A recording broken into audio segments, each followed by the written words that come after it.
தமிழ் பேசும் அனைத்து நல் உள்ளங்களுக்கும் இனிய காலை வணக்கம். இன்னைக்கு நம்ம இந்த வீடியோவில் பார்க்க போகிறது எல்லாருக்குமே தெரியும். ஏடிஎம்கேவுடைய பொதுச் செயலாளர், அதிமுகவுடைய பொதுச் செயலாளர் குமாரபாளையத்தில் நடந்த அந்த பொதுக்கூட்டத்தில் ஒரு சில தொண்டர்கள் தாவேகா கொடியோட நின்னார். ஓகேங்க, தாவேகா கொடியோட நின்னாங்க.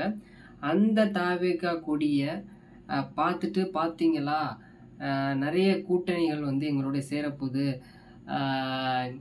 இப்போ தான் அந்த பிள்ளையார் சொல்லி வச்சிருக்கு அப்படிங்கிற மாதிரி ஒரு ஒரு அப்டேட்டை கொடுத்தோடனே தமிழ்நாடு அரசியல் போர்க்களமாக ஒரு நல்ல ஒரு ட்ரெண்டிங்காக போயிட்டுருக்கு.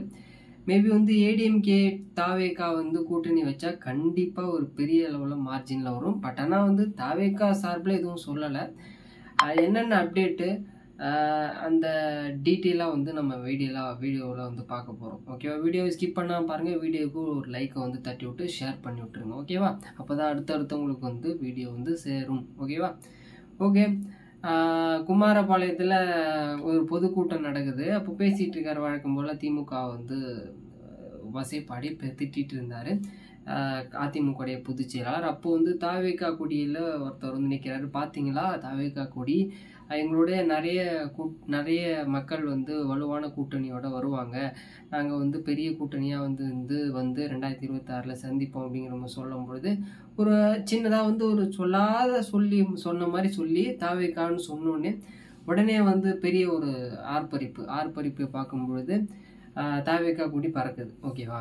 அதுக்கப்புறம் கரூர் சம்பவம் நடந்தப்போ எல்லாருமே திமுக மற்றும் அவங்களுடைய கூட்டணி கட்சிகள் நல்லாவே எவ்வளோ தீக்கணுமோ தீத்துட்டாங்க. ஓகேவா? ஆனால் ஆதரவாக இருந்த கட்சிகள் அப்படின்னு பார்க்கும்பொழுது தாவேகாவுக்கு அதிமுகவும் பாஜகவும் இருந்தாங்க.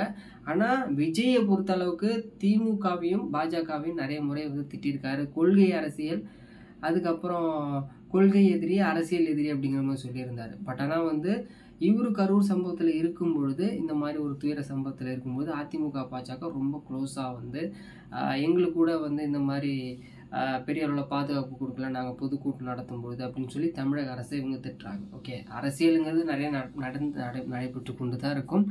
ஆனால் இந்த மாதிரி அப்டேட் போயிருந்திருக்கு. அப்போது அதிமுக பாஜக ரொம்ப க்ளோஸாகவே இருக்கிறதுனால மேலிடத்தெல்லாம் ஆதவ அர்ஜுனா போயிட்டு வந்தார். அதெல்லாம் ஒரு பக்கம் காங்கிரஸ் அப்படின்னு பேசினாலுமே இப்போது விஜய் அவர் கரூர் மக்கள்கிட்ட வீடியோக்கெல்லாம் நிறைய பேசுனதாக நம்ம வீடியோக்கெல்லாம் பார்த்தோம். ஓகேவா? அதுக்கப்புறம் அவரு கரூர் எஸ்பி, கரூர் டிஜிபி அலுவலகத்தில் ஒரு மனு கொடுக்குறாரு, நான் போய் பார்க்கணும் கரூர் மக்கள் அப்படிங்கிற மாதிரி அளவு கொடுக்கும்பொழுது எஸ்பிகிட்ட பேசி உங்களுக்கு கிடைச்சிது அப்படின்னா நீங்கள் கண்டிப்பாக போங்க அப்படிங்கிற மாதிரி ஒரு க்ரீன் சிக்னல் கொடுத்தா போகிற மாதிரி இருக்குது. அதுக்கு நிபந்தனையும் கொடுத்துருக்காங்க.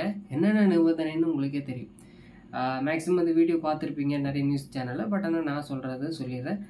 ஃபர்ஸ்ட் ஆஃப் ஆல் ஒரு மண்டபத்தில் கொடுக்குற மாதிரி.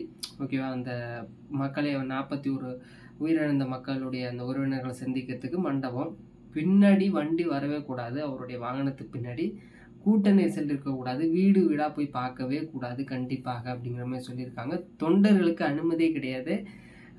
தாவேகா மற்றும் இதர நிர்வாகிகளுக்கு மட்டுமே அனுமதி வழங்கப்படும் அப்படிங்கிற மாதிரி ஒரு லிஸ்ட் அவுட் போட்டு கொடுத்துருக்காங்க. மேக்ஸிமம் இந்த லிஸ்ட்டு தான். ஓகேவா? இது மாதிரி கொடுத்துருக்காங்களே. அதனால் ஓரிரு நாட்களில் ஏதாவது நல்ல செய்தி வந்தால் கண்டிப்பாக விஜய் போய் சந்திப்பார். ஓகே, இப்போது ஏவா வேலு என்ன சொல்கிறாரு அப்படின்னா, அதிமுக நீங்கள் என்ன கூட்டணி, நீங்கள் வெற்றி கூட்டணியா இல்லை தோல்வி கூட்டணியா இல்லை சும்மா நீங்கள் சும்மா வாய் பேசக்கூடிய ஒரு கூட்டணியா அப்படிங்கிற மாதிரி அதிமுகவை வசைப்படுறாரு. இப்போ சொன்னார் இல்லையா தாவேகாவை பற்றி ஏவா வேலு சொல்கிறாரு. உதயநிதி ஸ்டாலின் என்ன சொல்கிறாரு அப்படின்னா, நாங்கள் எந்த கூட்டணி வந்தாலும் 200 தொகுதிக்கு மேலே நாங்கள் ஜெயிப்போம், எங்களுக்கு எந்த கூட்டணிக்கு பார்த்தும் பயப்படம் கிடையாது, நாங்கள் அதிமுக சொல்லி தான் ஒரு மறைமுகமாக மாதிரி சொல்கிறாரு. இந்த மாதிரி நாங்கள் எந்த கட்சியோடையும் நாங்கள் அடிமையாக இல்லை, மற்ற கட்சிகளில் நாங்கள் வாங்கன்னு கூப்பிடல அப்படிங்கிற மாதிரி நிறைய சொன்னார். ஓகே, திமுகனால ஒரு ஃபைட்டிங் இருக்கும். இப்போ அதிமுக தாவேகா சேர்ந்தா என்ன நடக்கும் அப்படின்னா, மேக்ஸிமம் ஓட்டிங் பர்சன்டேஜ் ஒரு 38% சம்திங் இருந்தது. ஓகே, 2021 சம்திங் எலெக்ஷனில் 32 33 சம்திங் ஓட்டிங் வந்து அதிமுக வாங்கியிருந்தது. திமுக 38%, 5-6% தான். மற்ற இதர கட்சிகள் சேர்ந்து தான் வந்து ஆட்சியை பிடிச்சாங்க. ஓகேவா? ஒரு 66 சீட்டுங்கிறது சும்மா கிடையாது. 234 சீட்டில் அதில் வந்து நிறைய கட்சிகள் வந்து அவங்களோட ஓட்டிங் பர்சன்டேஜை பிரித்தாங்க. ஓகேவா? மேபி தாவேக்கா வந்து ஒரு 15-20% வரும் அப்படின்னா கண்டிப்பாக 50%ங்கிறது வெற்றிக்கான ஒரு நல்ல ஒரு இது. ஆனால் தாவேக்காட்டேருந்து நிறைய இது சொல்லும் பொழுது அவங்களுடைய நிர்வாகிகள் தொண்டர்கள்லாம் சொல்லும் பொழுது எங்கள் விஜய் தனித்து நின்று போராடுவாங்க அப்படிங்கிற ஒரு பக்கமும், இன்னொன்று கூட்டணி வச்சா கண்டிப்பாக வெற்றி பெறலாம், ஆட்சி பிடிக்கலாம் அப்படிங்கிற மாதிரி இன்னொன்று சொல்கிறார். ஆனால் விஜய் கட்சி தொடங்கும் பொழுதே ஆட்சியில் பங்குன்னு சொல்லி அவரு தான் முதலமைச்சர் இருப்பார்னு சொல்லியிருக்காங்க. அதனால் வந்து இபிஎஸ் ஒரு பக்கம் அதிமுக தலைமையில் தான் கூட்டணி அப்படிங்கிற மாதிரி சொல்லியிருக்காரு.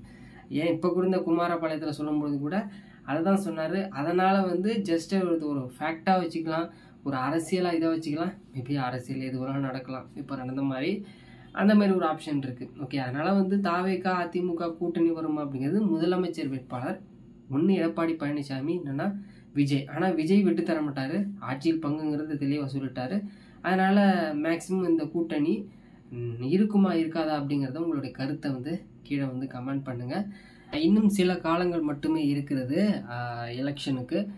பிஜேபியும் வருவாங்க. ஓகேவா? பிஜேபி இப்போ ஏன் பீகார் எலெக்ஷனில் 243 தொகுதிகள் இருக்குது. நவம்பர் 14 எலெக்ஷன் முடிஞ்சிடும். ஓகே, அதுக்கப்புறம் தமிழ்நாடு பக்கம் வந்து கண்டிப்பாக தமிழ்நாடு பிடிக்க பார்ப்பாங்க. காரணம் என்னென்னா, தமிழ்நாடுடைய வளங்கள் வளர்ச்சிகள் எல்லாமே வந்து நிறைய டிஸ்ட்ரிபியூஷன் சென்ட்ரல் கவர்மெண்ட்டுக்கு வந்து போகுது. நிறைய ஜிஎஸ்டி வழியிலேருந்து நிறைய ஒரு தொழிலேருந்து எல்லாமே வந்து தமிழ்நாட்டிலேருந்து போயிட்டுருக்கிறதுனால தமிழ்நாட்டில் கண்டிப்பாக வந்து பிடிக்கணும் அப்படிங்கிற ரொம்ப ஒரு இதோட பிஜேபி இருப்பாங்க.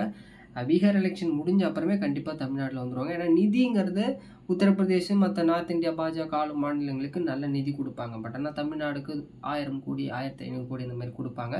பட் ஆனால் இங்கிருந்து பெறக்கூடிய நிறைய வளங்களாக இருக்கட்டும், வரி வசூலாக இருக்கட்டும், நிறைய வந்து சென்ட்ரல் கவர்மெண்ட் வந்து எடுத்துப்பாங்க. ஓகேவா? பார்க்கலாம் என்ன நடக்குது அப்படிங்கிறத. உங்களுடைய கருத்து, தாவேக்கா அதிமுக கூட்டணி இருக்குமா இருக்காதா அப்படிங்கிறத கீழே வந்து கமெண்ட் பண்ணுங்கள். நானும் வந்து படித்து தெரிஞ்சுக்கிறேன். தேங்க்ஸ் ஃபார் வாட்சிங். நெக்ஸ்ட் வீடியோவில் வந்து பார்க்கலாம்.